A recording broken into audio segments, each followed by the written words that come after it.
Hello, can you see? Can you hear me? Yes, all good. Hello. I'm just letting everyone in. Some more people joining us.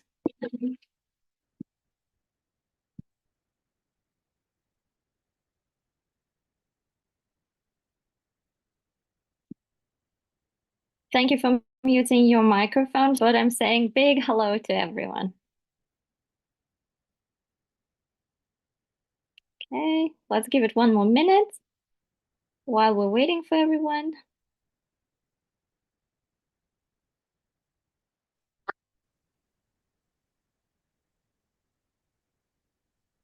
Good afternoon. Hello.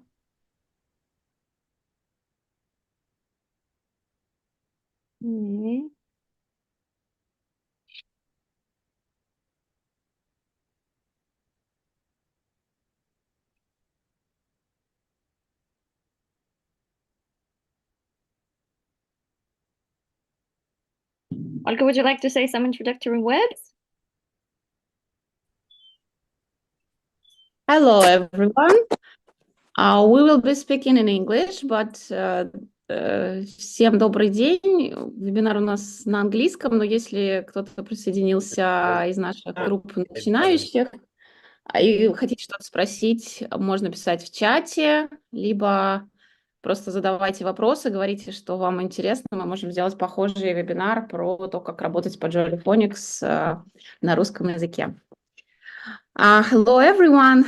Could you please write in the chat if you are our students or you're just interested in this topic so that we know who is here. So we are Baby Bilingual Club, and today Miss Kei, our senior teacher and academic director, will be talking about Jolly Phonics. This is a system that British system that we use for teaching our kids reading, starting from groups at the level of nursery, starting from 3 years old. So we use it in all the groups, in all our 3 branches, and Miss Kei will tell you details about it, which materials we use, how it's all structured over the year, and she will explain, especially it's suitable for those who go to reception group at our club, what to do at home, how to support the learning process that's happening in the classroom. So I'll give the floor to Miss Kei. Thank you, Olga. Again, you can write all of your questions in the chat. The timing of our meeting is about 30 minutes from my side. So I will be talking for about 30 minutes. And then after that, I'm happy to answer your questions. You can write them in Russian if you want. Olga will say all of the questions in English. Okay. So Olga introduced me already. I just want to say a couple of words why I'm an expert in this field. I've been teaching Jolly Phonics for about 10 years now, first at the International School of Moscow. Then I've taken the same program here at Baby Bilingual, and we introduced the system not only to our British curriculum groups starting from nursery reception year 1, but also to our ESL groups, and the results were really great in the sense that kids started to read and write from very early age. Of course, in Russian schools, it's not a habit of teaching kids how to read and write until they're 6-7 years old, but we start really, really early. But this approach, Jolly Phonics approach, allows really young learners to achieve really great results. And I will show how it is being achieved. So quick introduction. So I've taken the course on Jolly Phonics, so I know it very well. This whole structured approach. I've got the certificate based on that, and I've read some researches on that as well. And the researchers are showing that the kids learn how to read and write so fast that their reading skills are about 11 months above the expected level. So it's like almost 1 year.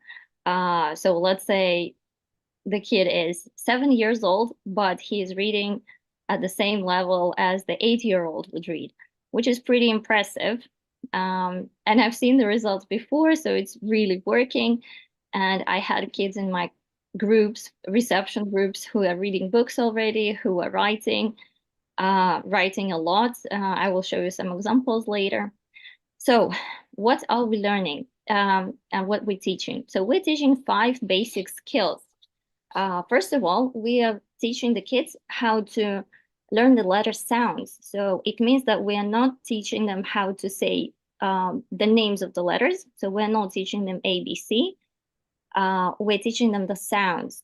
So let's say the letter A is always A, and we don't introduce A as A until a certain point. So first we introduce all of the sounds. So it's very important to understand here because it helps the children to blend the words faster.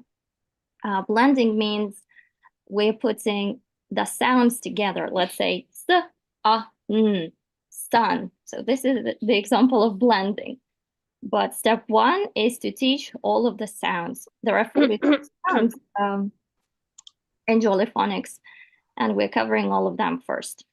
Then another basic skill is letter formation. We do teach all of the kids correct letter formation. It means that, is that okay if I just mute you? Okay, thank you. It means that we're showing them where to start. So we always start with the dot, and they should learn which way the certain letters are going. So this helps teach joint handwriting later. I will show you with the examples a little bit later. And then we're moving on to blending. Blending, this is the example that I've shown, when we say separate sounds and then we put them into words. Blending is very complicated, and for some kids, it can take 1 year. For other kids, it might take a couple of months. It depends, because it's a very difficult skill, and yeah, all kids have different abilities, and sometimes we just have to be very patient and wait a little while. And then another basic skill, identifying sounds in words. So this is the opposite skill from blending. So let's say I'm saying the word dog, and I'm asking the child, what is the first sound in the word dog? And the child should answer D is the first sound. So this is the ability to hear the letter sounds in different positions, in the beginning, in the middle, and at the end of the words. So normally we teach them how to identify the first letter, then how to identify the last letter, and then the most complicated one is how to identify the sound in the middle. And normally it's a vowel, the trickiest one in English. And then, so we need to understand that the first 4 skills, they're taught at the same time during one lesson. So let's say we're taking the letter S and we're teaching them 4 basic skills. And only at the end of the year, closer to the end of the year, we start learning tricky words. So what are tricky words? So judging from the name, these are words that cannot be blended in a way that we explained to the children before. For example, the article the. The students would say t, h, a. But if we put these letters together, they're not making the word the. And they just have to learn them by heart. And we're coming to this point much later in the year. Another thing that we need to remember, that we're not learning the letters in order of the alphabet. So we're not learning A, B, C, but instead we are learning the sounds in a different order. They're all put in different groups. There are 7 groups altogether. The first one is S-A-T, I-P-N. Why do we have this order? This is just the frequency in which we can find them in the words. And after learning 6 sounds, we can teach the kids blending already. Because S-A-T, they can read the first word, sat, at. Then let's say I-P-N, pin. Yes, so there are so many different words that we can actually read after only teaching a couple of sounds, which is really, really helpful. So as Olga said, we have different groups. who are actually following this Jolly Phonics program, this Jolly Phonics system.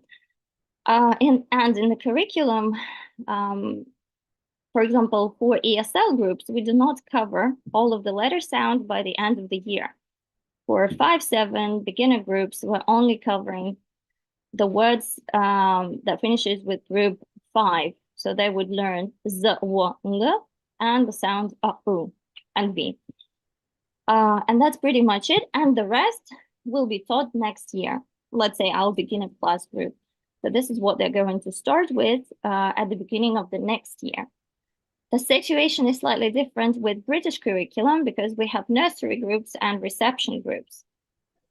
In nursery, they are covering the sounds up to group 6, including the.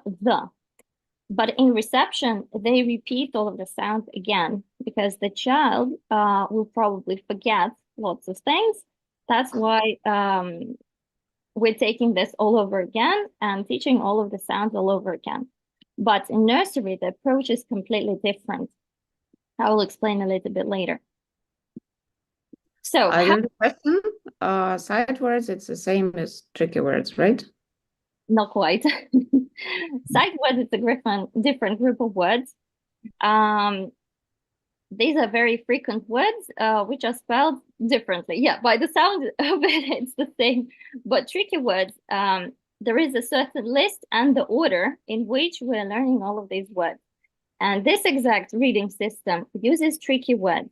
But other books, for example, Beef, Chip, and Keeper, they use sight words instead. And there's a different order for that as well. And sight words, they include a bigger amount of words. And we take sight words in year 1, in year 2, and in year 3. So they can be really complicated words, but they're not included in Jolly Phonics system. But sight words are used for dictations, for example, if we have a spelling test, the sight word can be included there. But the system is very similar. How we teach that, the sight words would be taught the same way as tricky words. It's just a different group of words, so to say. Okay. And please go to presentation mode. We see.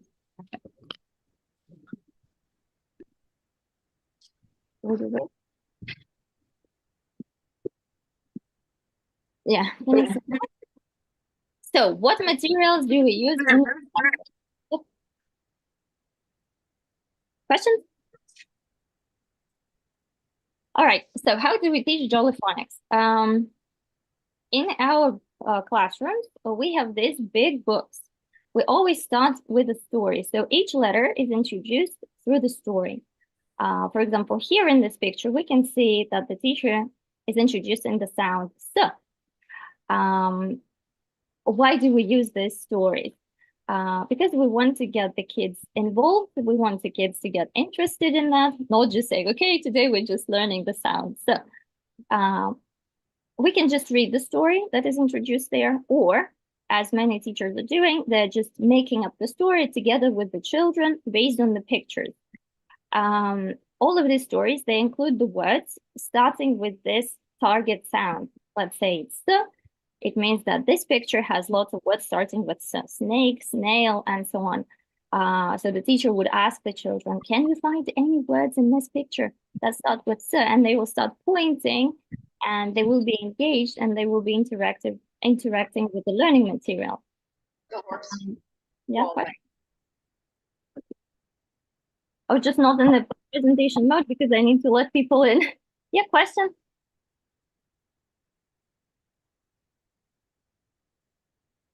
Someone wanted to ask a question?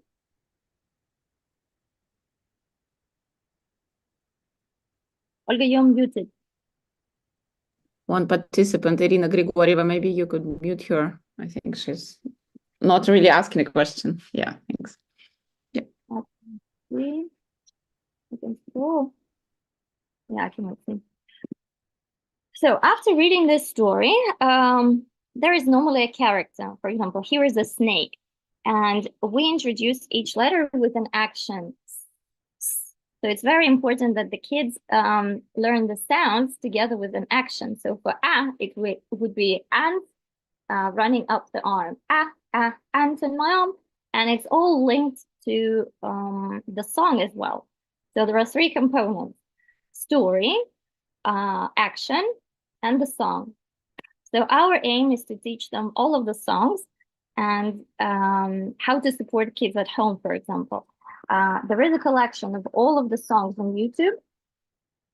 It's very easy to access it. I've got it open. No, wait a second here. No, here. Sorry, just 1 second. Just getting ready for my lesson. Oh, I really wanted to show. There we go. So that's an amazing resource. This is the whole collection of all of the sounds, and they're all in order.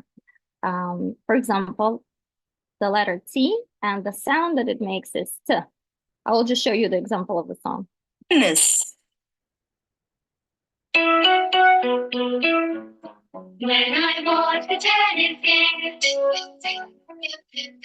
when I watch the tennis game, my head goes back and forth. So normally the lyrics are super easy. It's very easy for children to understand. Plus, it is linked to the story. So the story was about the tennis game, and the children are learning the action t, t, t.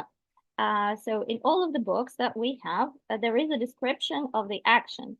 So here it's written: children imitate watching tennis game, turning head side to side, saying t, t, t, t. This is what we expect. And when the teacher is revising all of the sounds, he might ask the students, like, can you show me the action for this sound? And ideally, all of the children would go t, t, t. Wait a second, I accidentally closed the PowerPoint. And someone else is doing this. Then, once we've learned all of the sounds and the actions, I'm sorry, I'm jumping from here to there because I'm letting people in at the same time. You can make me an organizer maybe, and I will be letting in if it's fast. Well, I hope everyone joined now. So of course, that's not all that we're using. It's not just the book. All of the teachers have a big handbook, which include lots of extra materials. And this is what we use in the classroom. What sort of materials we might be using? For nursery, it might be coloring. It might be using Play-Doh. So at this point, they would normally trace, color, because they need to learn the image of the letter. Most of the kids wouldn't be able to write independently at this point, but this is what they're going to learn in reception instead. That's why we're going over the same sounds again and again in reception. Once we've covered simple sounds, single sounds like s, t, a, we are moving on to digraphs. So these are sounds that are made up from two letters. So normally they're introduced in the following way. Children, what sounds can you see here? And the children will probably say a, I. But if they're friends, when they're holding hands, they're saying a. And we're teaching them to join these letters straight away. So it means that we're adding an additional flick here, making sure that the children understand this is one sound. And it will be so much easier for them when they're actually blending. They would say p. Then for digraphs, we're writing a line, a, n. Instead of saying p, a, I, n, because it would be a different word and it would sound differently. So instead, they would say p, a, n. So that's the main difference. In their workbooks, they all have a place where practicing writing. So this is more reception level, but for 5-7 ESL beginner groups, we're using the same system. First, they're always starting with dotted lines. So we're introducing them to the following system. Let's say, normally we don't have 2 lines, but we have some extra lines at the top and at the bottom. And how I introduce it, normally I say, these are our ground letters, the letters that sit in the ground. This is grass. These are worm letters that sit deep down in the ground, and sky letters. Well, that would be a cloud, a little cloud. And then let's say I'm teaching them the letter D. It goes all the way up in the sky and then back to the ground. Or if we're teaching P, it's a ground letter, which means it goes really deep down in the ground. This is what we introduce as well. So handwriting is very important for us as well. So moving on to formation. The formation, we're teaching formation differently at different stages. For nursery, they can be tracing and feeling the letters. It can be sand letters. It can be letters with shaving foam, for example. It depends on what the teacher is using on that exact lesson. Or for example, the teacher can make different letters using Play-Doh, and then the children are tracing with their fingers. Then the teacher might say, okay, let's write it on the board. So it's the same skill, but just because we're using different technique, it's a new activity for the children. And then they take the whiteboard markers and they try that on the board. Then the teacher is saying, okay, get your fingers ready, let's do it in the air. And they're all writing the letter M in the air. And now the small one on your hand. And now a big one on the back of your friend, and so on. So you see, they're not actually writing at this stage, but they're learning formation. So they all start with a dot, and the teacher is explaining we're going down, up, down, and flick. So it's very important. So they're not starting in any other way. They're not going upside down, but they're always going in the same direction. Those who are in our club, they probably heard the word froggy fingers or froggy legs. What does it mean? It means that we are holding the pencil this way, tripod grip, not with two fingers, not like this. So it's very important. Froggy fingers, this is what the teacher is always reminding the children, tripod grip. And they need to make sure that they're actually moving their fingers instead of moving their whole arm, because later it might hurt when you're writing a lot and you're not moving your fingers. This is what we teach in class as well, and pay attention to that. Yeah, actually, I explained everything here. So there are always dotted line. If your child is not quite ready to write independently, just draw the dotted lines, or there is another option. You can write the letter without dots, but with yellow pencil. Let's say the letter, you cannot see it, yeah? The letter N in yellow pencil, and then ask your child, now trace it over, write it on top. And it will be much easier for the child, and he will be in the situation of success. All he did, he just traced, but in reality, he wrote the letter and he remembered the correct formation and the image of the letter. Moving on, blending. So we discussed the first two skills, letter formation and the sound. Blending. The trickiest skill to teach. Why is it so tricky? Very often the children can say the sounds independently, s, a, n, but they get stuck at this point and they cannot put the letters together. So what are the techniques that we're using to actually make them join these letters together? For example, we're using our fingers. So all of the kids, they get their fingers out and they need to touch their fingers and say, ah, and then do it faster. Sun. Or there is another one when you need to do the same thing, but on your arms. And then faster, sun. And once they go like this, the whole idea that they need to blend it together. Sometimes you can do a dictation. For example, I'm going to say this word really, really quietly. Try and guess my word. And you're saying, oi. And the child is really listening and he's trying to put these letters together. Oi. And then he says, okay, this is the word boy. Or you can put different pictures in front of him. Let's say a picture of a snake, a picture of a boy, a picture of a cat. And you're saying, guess my word and touch the picture. And you're saying, cat. And then once everything is visual, the child will get, okay, that was not a snake. So that one started with k. So probably it's a cat. And he would say cat.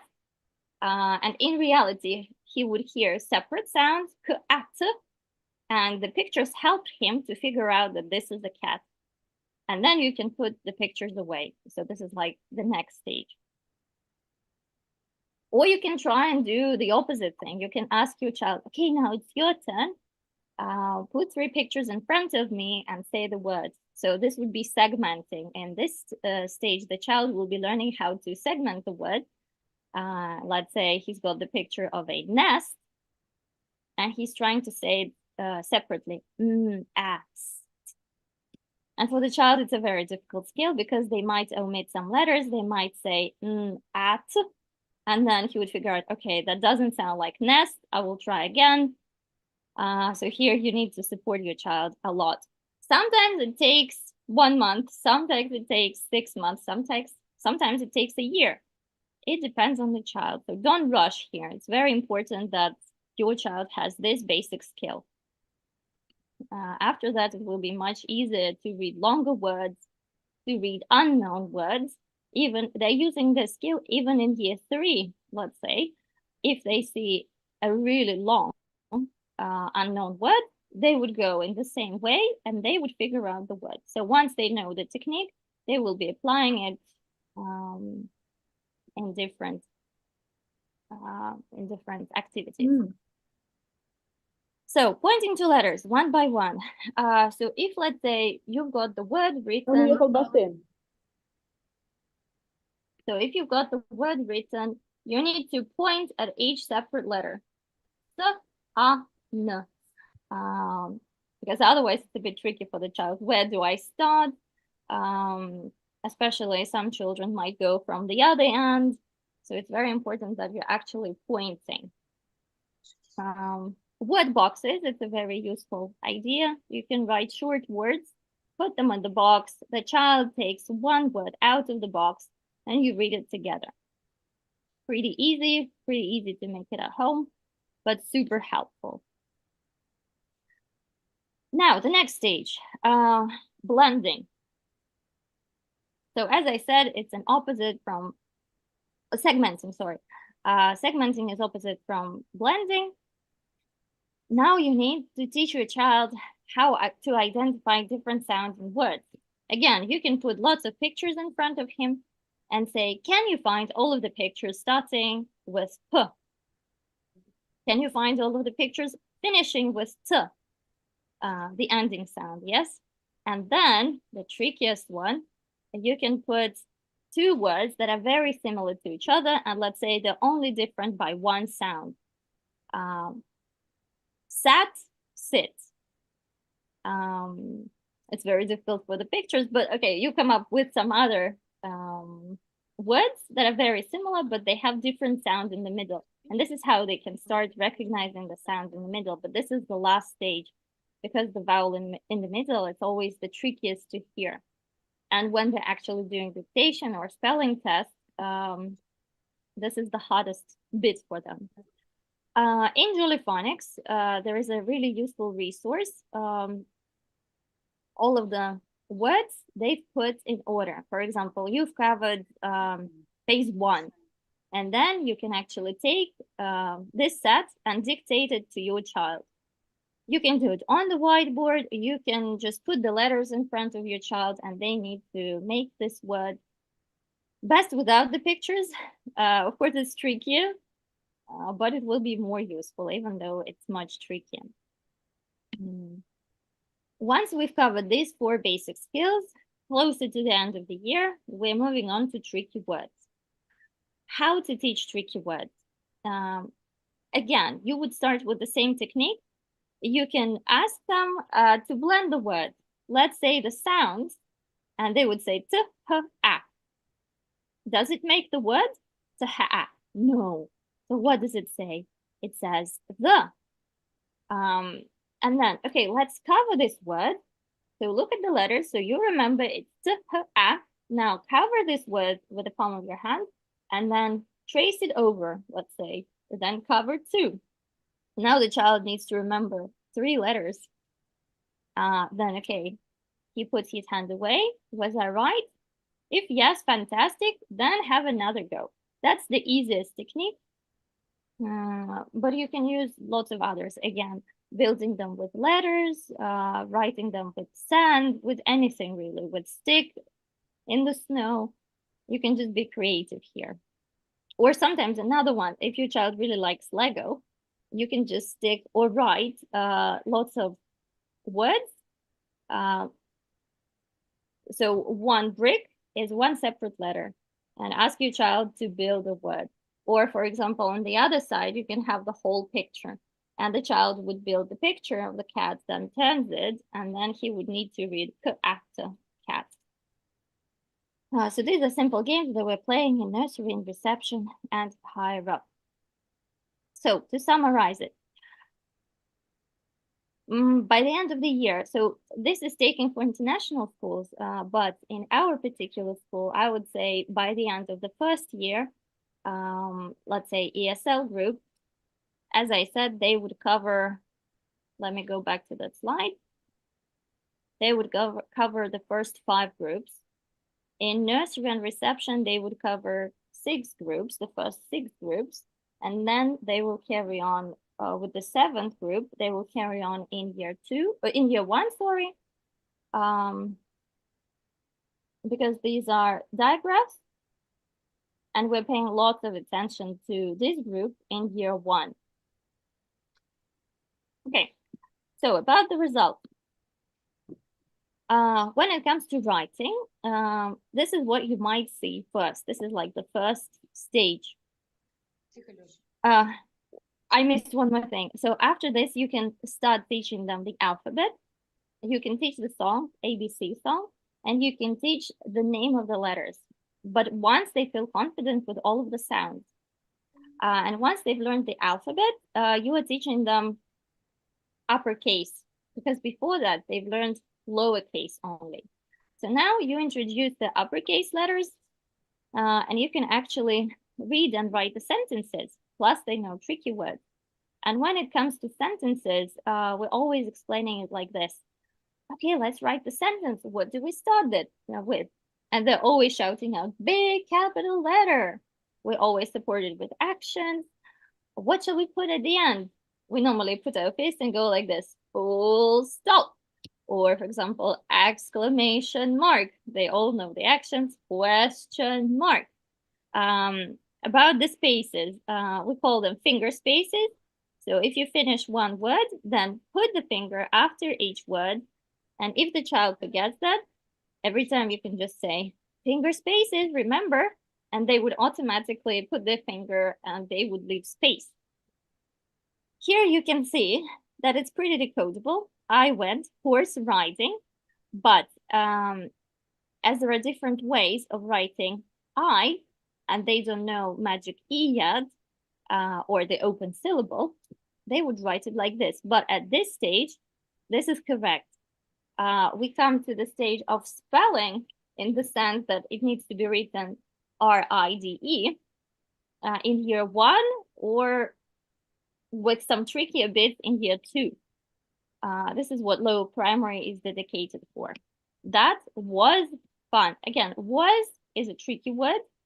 So probably the child just forgot that this is a tricky word. That's why he wrote it down with O. But as long as it's decodable, you can understand what the child wanted to write.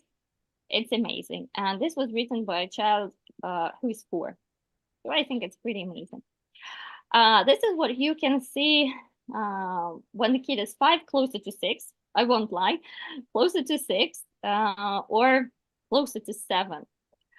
Again, here you can see that he was actually trying to segment the words on me, and my friends, because he remembered that E sound can be spelled as Inky the mouse, which is absolutely fine. He will come to this idea later that some words need to be spelled differently when we're teaching spelling. And spelling is slightly different skill as well. But overall, we can see big capital letters, we can see finger spaces here, and we can see full stops. And the most important thing is that the writing actually makes sense. So when we're coming to this point of just reading the words, if it's ESL group, reading comprehension comes next. When we're only teaching reading, comprehension is not the most important thing, because I know sometimes parents are asking, but my child can read, but he cannot understand the words. Reading comprehension, it's a different skill. So when we're teaching reading, blending and segmenting, we might omit the comprehension part. If we're working with pictures, of course, fair enough, but some words might be a little bit tricky for ESL students. For example, they might not know the word log, but it will come later, because comprehension is taught, is using different techniques, how to teach comprehension and so on. Here, we're only talking about reading in the sense of blending and segmenting. So what is next? Once we know tricky words, once we know the structure of the sentence, we can move on to reading books. And kids are normally very excited about reading books. They've got this feeling of achievement, and all of the books, they have different levels. So this is Jolly Phonics reading books, but of course you can find tons of different reading schemes. Most probably, you know, Beef, Chip and Keeper, or the books by Julia Donaldson. The reading ones, not the ones just for fiction and for reading for fun, but actually the books that children can read. So it's all structured in such a way that tricky words are introduced in certain order. So that's why it's easy to read level 1, and then we're moving on to level 2, which has more writing. The text is longer, the text is smaller as well, and the pictures are smaller at this stage. So this way, one by one. So I would say by the end of reception and by the end of 5-7 beginner group, some of the children would be able to read level 1. So I would be honest here, only level 1. And if we're talking about, let's say, year 1, some of the children would be able to read level 2. And then all depends on the abilities of the child, of course. That's pretty much it. So we do not stop here, of course. After this, we're moving on to the next stage, just for you to understand what the structure is. Wait a second. I want to show you the correct slide. Lost it, sorry. So we learned 40%. That's the slide. So once we've covered Jolly Phonics, there are 3 books by Jolly Phonics, by the way, if we're talking about Jolly Phonics Extra. The second book is concentrated on the structure of the sentences, more tricky words. And the third one, it's coming closer to Jolly Grammar and to diagraphs as well. In our system, we're not taking these books in year 2 and year 3. Instead of books, but the system is the same. For example, if we're using Schofield and Sims, the same sounds are introduced. They're just put in a different book, but the whole idea is the same. Again, we're learning diagraphs, so we're learning spelling, so nothing changed. It's just a different book.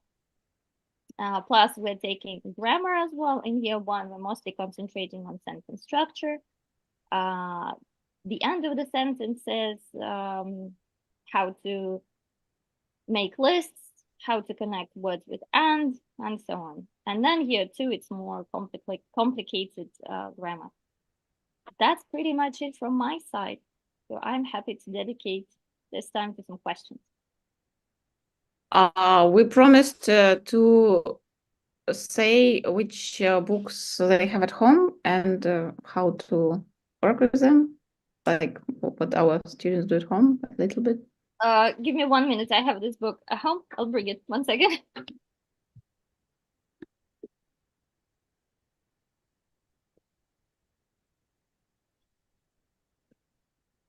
Oh, wait, I'll get rid of the blurry background.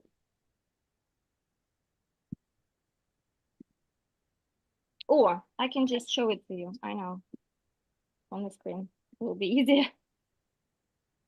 The screen. Share. For example, reception. So as I said, Jolly Phonics Extra has 3 parts, and in reception and 5-7 beginner groups, we're using the first book. So let's have a look. Normally, the children learn 1 letter at a time, and this is for homework. So at home, the teacher asks them to trace the letter. Then they're looking at the pictures. So how you can help at home? You can actually hold the hand of your child and trace it with him. Plus, we have some coloring. So we're all improving our pencil grip. So all of these activities, this is for pencil grip.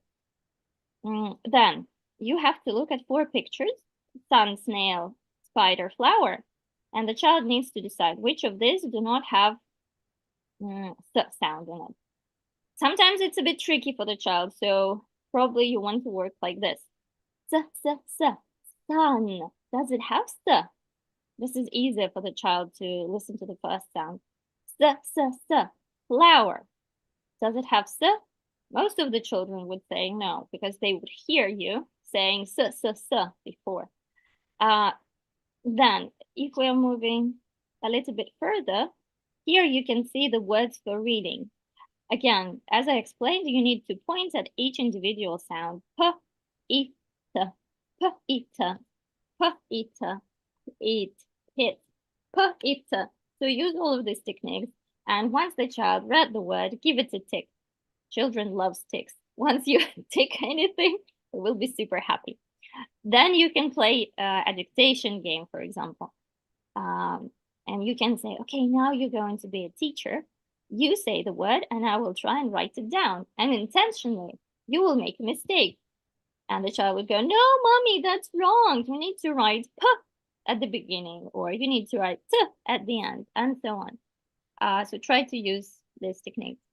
So as you can see, the first line is always the new letter, and the second line is always the revision. So it's very important to go back 5 or 7 letters that they've learned before, because the children tend to forget, especially at this age. So it's very important to go back every time.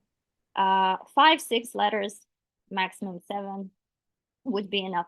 But when you're revising, please look at the description of the actions. The actions are all described here.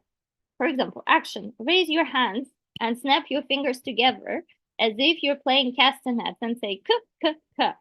So if you don't know the song, or you didn't find it on the internet, but you can find it on the internet on YouTube, we are clicking castanets. We are clicking castanets. So at this stage, if the child is just doing the actions, that's fine.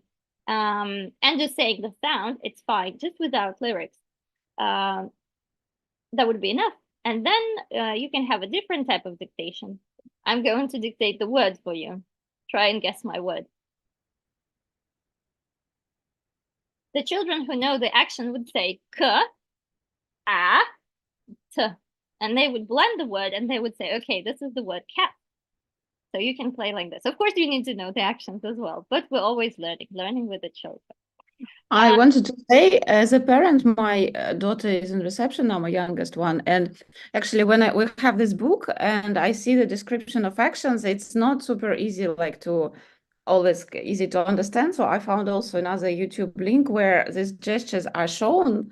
So when you just, if you see it, the song and also the action, which is shown by a real person, then it's even easier to like quickly help your child and repeat this at home with him. And also, Miss Kei, do you understand correctly? The like main, I don't know, as I see it, is, tell me if I'm wrong, the main I don't know, benefit of the system is that it's connecting the learning of the visual and the sound of the letter with gestures. And this is like in total physical response approach, kids, they engage their body. So when they're looking at the word, they're saying the word, they're also doing some action, and it goes like with many things. In preschoolers, it goes deeper into them, and they remember correctly. Yeah.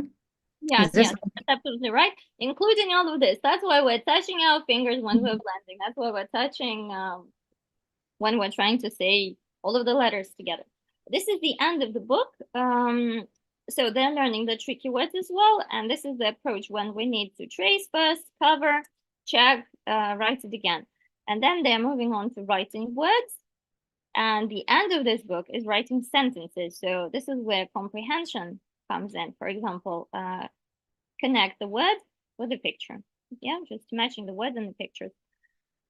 Word searches are super useful. It's not super easy for all of the kids, but they would come to it at some point.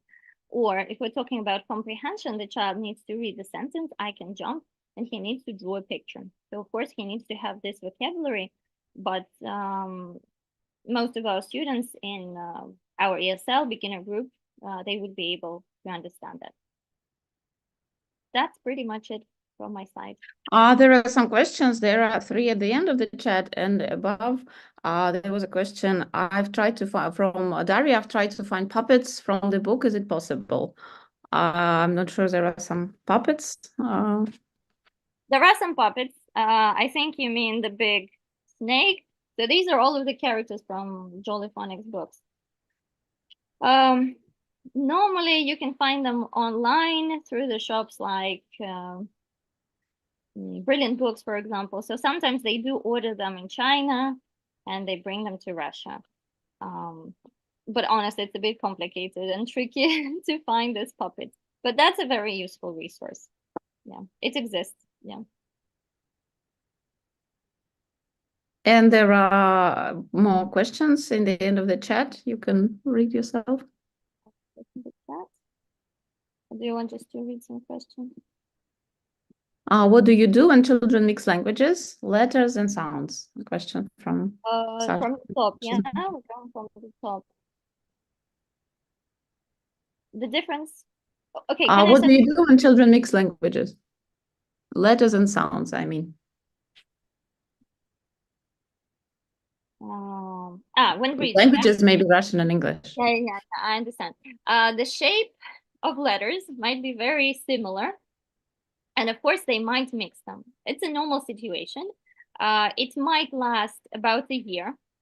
So especially, it's a good thing if you're learning how to read and write at the same time in both languages, let's say in Russian and in English, because the skill is the same. You're teaching the same skill. Will they mix it? Yes, they will. And this is a normal process. It will last about 1 year. Once the child understands the difference, okay, this is a different language. He just needs this sign. Okay, this is in Russian, let's say, yeah? And what is it in English? And you just show him a different variant.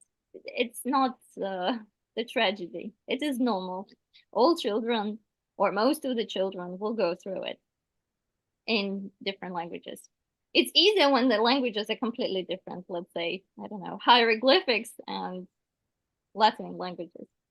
And of course, with English and Russian, there are some letters that have the same shape, but they might sound different.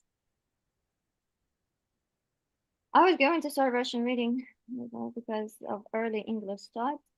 What can you recommend in such cases?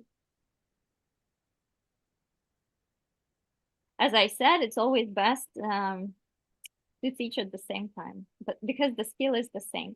I've heard that in Russian, it's not so easy to find the books like this, and the system is slightly different because we're not learning syllables, but the process is very similar anyways, like blending, segmenting. It doesn't work with Russian syllables because in English, you see, we're doing CVC words, so consonant, vowel, consonant, but there are some words in Russian which have the same system. So you can start with that. If we start at the age of 6 and we don't have 2-3 years to learn phonics, how can I adjust the system? You can just introduce more letters. at the same time. So it's a normal process when, let's say, the kid is 7 and you really want to try Jolly Phonics program, and I've done that before. The child is 7, he will understand everything and catch everything a lot faster. Introduce 3 letters and you will cover the whole system much faster. What do you do when the children next lesson? Oh, yeah, and answer that one. Mila and Yeah. Nina as well. Mila, I am. No, no, it's me. I posted this example from our student. From you, How's one, it hi, Mila. right? Listening. Yes, it's from Margot. She wrote it to you on Saturday. She showed it to you on Saturday. Yeah, yeah. So you say it's Margot's not letter. my student. Yeah, like I've seen this handwriting. A real example. Maybe you have more questions. You can raise your hand and speak also. Or maybe somebody can share experience how you're teaching reading and how it goes. You could share. Another question, what's about cursive writing? About cursive writing, I missed that slide, I'm sorry. So the main difference is between print letters and cursive handwriting. I will show you on the whiteboard. I'll make it bigger. Can you see? So in books, we have print letters. So that would mean the letter A would look like this, or sometimes even like this, which is completely different for a child, and that they might not recognize this at all. So you show them this, and they would say, I don't know this letter, because it looks different. When we're teaching Jolly Phonics, we're using cursive handwriting. It means that we have the flick. So when we're teaching, so this part here, this is called a flick. And all of the children, they need to do this flick. So even when I'm doing the dots, so now, wait, I'll make it thicker. When I'm doing the dots, I'm always adding this flick. And this will bring us to cursive handwriting. When they have to connect this with the next letter. And they would go like this. Yeah, joint handwriting. But joint handwriting is closer to year 1. Sometimes closer to year 2. It depends. Year 3, most of them can do cursive handwriting. That would be age of 7, 8. Yeah, some more questions? How do I end? So I guess everything is clear. I wanted to say that we have classes also online for kids who already understand English, bilingual kids or who study with or speak with their moms at home. We have reception online. It's 4 or 5 years old, and we have years 1, 2, and 3. Actually, Miss Kei is the teacher. So we have even now some places in year 1 and year 2 classes you can come and try. It works pretty well online. We have we use Scofield and Sims books for English, and Miss Kay is great teaching online. My daughter's in year 3 online, and it's really, I didn't believe in online so much, but I really see that she's taking in the material very well. They are a group that they are friends already, communicate with each other during the online lesson. It's maximum 5 people per group online, and it's really great system. Not so much traveling when you go online. It really works. It's a good question. Another one from Sasha. How do you check writing on online classes? I give them homework, so they all have books. They print it at home. I give them the certain page from the book, and we have a Telegram chat, and they just send me the pictures on Telegram, and then we discuss it in class together. So normally we are not discussing every single homework, so I might leave the comment, like what the child needs to concentrate on or what to improve. Or sometimes in year 3, for example, they've got lots of creative writing. For example, let's write a letter. Let's write an advertisement to sell the clock or something like this. And they love to show the examples to each other. They love to read it out loud, change experience, and it's always really great. Of course, the parents are involved in that, but for example, year 3, they're really, because they've got their own phones now, they're really eager to join the Telegram chat themselves, and we're just communicating directly, and they take their homework really seriously because we are following special tracker, which shows what's the percentage of completed homework, plus they're going to get this percentage in their end of the year reports. So online is absolutely the same as offline. All of the kids will get the reports with their strong side, something that they need to work on, some advice to the parents, so it's clear what you need to do next with your child, so to say. That's how we check. There was another question about the difference between American English and British English. In Jolly Phonics program, there are actually 2 separate books for American English and for British English. We're not using American English at all. And if we have American teachers like Mr. Gabriel, he's American. He's just following the British system and he pronounces the letters in a British way, so to say, when he's teaching phonics. Because the whole club follows British English, even though we have native speakers from all around, let's say, New Zealand and lots of other places.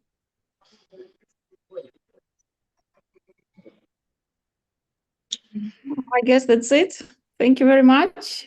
I think we didn't expect so many participants. Yeah, Thank you really for happy. coming during the work day. And yeah, I think it's due to we see questions, so it's there is interest. I will try to do maybe regularly, maybe monthly, some topics. It was our first experience. And Ms. Kei, thank you very much for your presentation. So stay in touch. We'll do more lectures like this for our parents and not only parents who study at the club.